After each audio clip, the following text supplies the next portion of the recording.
Warning: the following game review may be sensitive to some viewers due to its graphic nature. Viewer discretion is advised. I gave you my heart.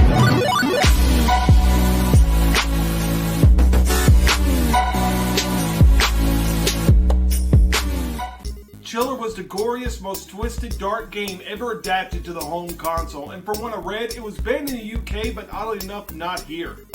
And considering it wasn't an official Nintendo release, I'm not surprised that I've never seen the physical cabinet or the NES game. This demented Zapper game has always flown under my radar until today. So today we're going to take a look at the NES copy of the game, and then we're going to take a look at the original arcade version.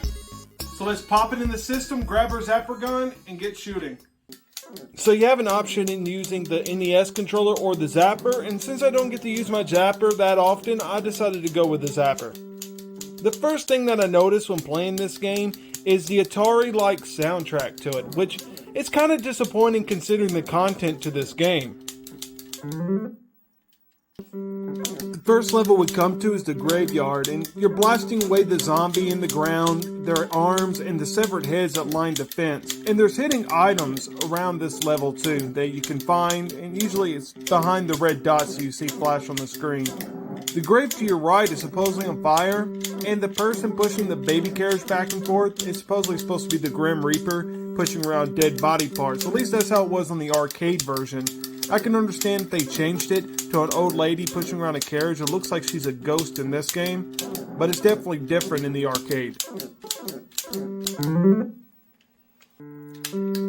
Finding all the items reveal the message. Next, we're in the crypt, and you're shooting ghosts, and there's a mummy inside this coffin you can reveal and shoot out his heart. But other than that, you're just trying to raise your monster meter by eliminating these ghosts and shooting the dog. And there's secret hidden spots that you can open up in the floor.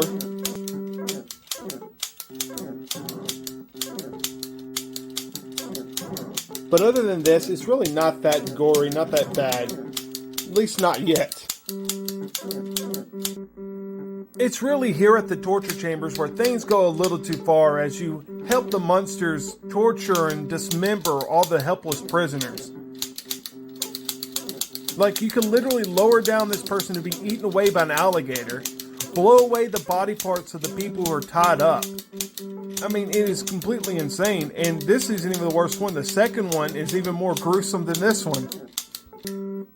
They're all lined up and helpless. The first thing I do is smash this guy's head with a head screw. There's decapitated heads lining the wall, a guillotine to chop off this one dude's head, and they're all just laying there. The woman is barely clothed, and you just shoot and rip the flesh off their bones.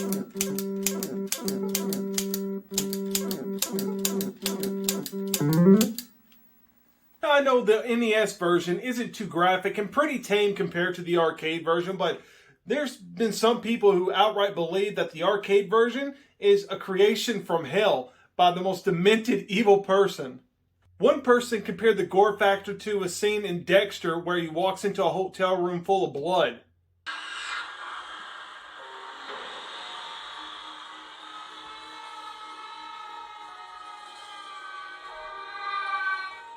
Now, I don't know if it's that bad, but we're going to find out.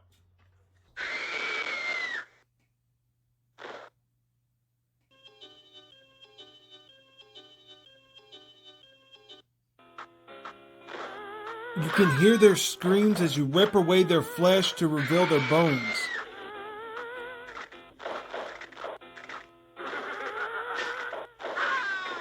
The woman is completely naked, it looks like.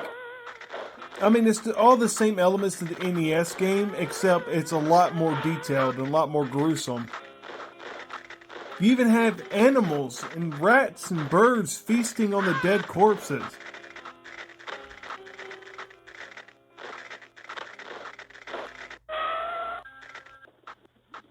A river of blood with the occasional floating dead body part. And of course you're tearing people in half on the rack.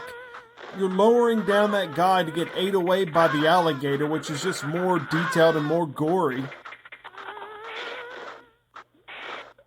Oh, not to mention, I just noticed, there's throwing knives going into the guy on the far left.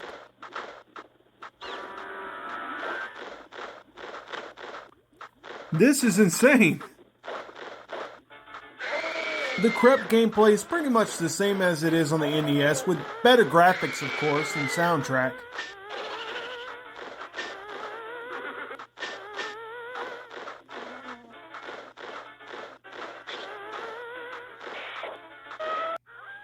The graveyard is where you see the naked zombie after you shoot off the shirt.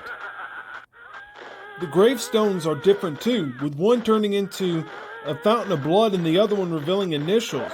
And you can also clearly see the fire in the grave this time. Not to mention the Grim Reaper pushing around dead body parts. The only real bonus game here is a slot machine game. There's also a second minigame that's more like an evil duck hunt, but I think you only are able to play this after you find every talisman. Overall, I've seen worse on TV, but what I think disturbed a lot of people was the idea that kids would get their hands on this game, thinking it's just another horror-style shooter. That's without realizing that it puts you into the role of a killer who gets to maim, torture, and mutilate innocent, helpless victims. And at the same time making it out to be a fun and enjoyable shooter. Now that's evil. So what are your thoughts about this game? Please comment down below, let me know your opinions. And until next time, please like, subscribe, hit the bell notification so you never miss an update. Share this video and play games. Catch you later. I gave you my heart.